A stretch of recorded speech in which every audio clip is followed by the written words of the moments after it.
Ah, la dyspraxie. Ce mot savant qui pourrait être un sortilège d'Harry Potter.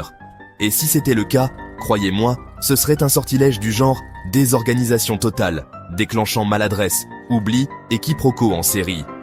Pour beaucoup d'entre nous, on nous classe aussi sur le spectre autistique léger, ce qui veut dire qu'on a la capacité de réfléchir profondément, mais qu'on peut aussi trébucher sur nos propres pieds tout en le faisant. Allez, installez-vous confortablement et laissez-moi vous raconter notre quotidien. Chez un dyspraxique, les objets ne sont pas nos alliés, ils sont nos ennemis jurés. Vous attrapez un verre sans problème. Moi, je vais en casser 3 avant d'en saisir un. Et encore, il risque de m'échapper avant d'atteindre ma bouche. C'est comme si chaque chose avait décidé de me tester. Les portes, elles refusent de s'ouvrir facilement. Les tapis, de véritables pièges à chute. Et je ne parle même pas des stylos qui s'échappent de mes mains comme si j'étais un magicien raté. Vous savez ce que c'est de lancer une balle et de la rattraper? Moi, c'est un spectacle comique garanti. Attraper une balle? Impossible. Lancer correctement? Un défi digne des Jeux Olympiques. Je ne joue pas au tennis, je au tennis.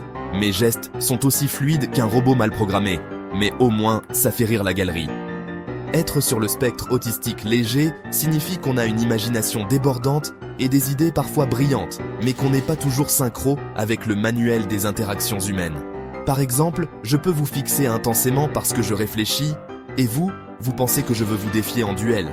Et quand je raconte une anecdote, je commence souvent au milieu, oublie la fin et termine par un résultat. Je passe pour l'excentrique de service. Mais bon, on m'aime bien pour ça. On va être honnête, les sports et moi, on n'est pas compatibles. Cours de PS à l'école? Un traumatisme national. J'étais celui qui tombait tout seul pendant les échauffements ou qui lançait le ballon dans le mauvais panier.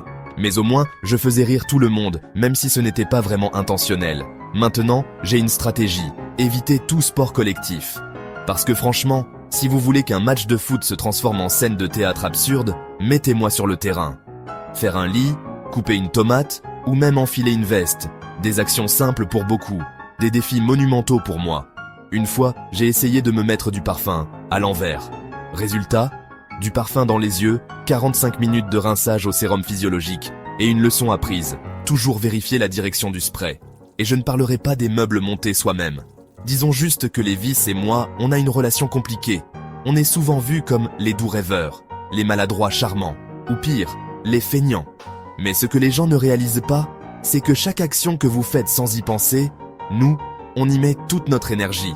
Ce n'est pas que je ne veux pas être rapide ou efficace. C'est juste que mon cerveau et mon corps ne sont pas toujours d'accord sur la méthode. S'il y a bien un avantage à tout ça, c'est notre capacité à rêver grand. On peut transformer une simple marche dans la rue en un scénario de film. Chaque détail peut devenir une source d'inspiration. C'est peut-être pour ça qu'on est souvent créatif. Nos cerveaux carburent à 1000 à l'heure pour compenser nos corps un peu rebelles.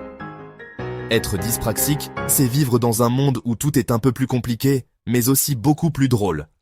C'est une existence faite de défis quotidiens et de moments hilarants, où chaque maladresse devient une anecdote à raconter. Alors, si vous voyez un dyspraxique qui galère à visser un bouchon ou à attraper un stylo, ne riez pas à lui, riez-lui. Parce que, croyez-moi, il y a toujours de quoi en rire.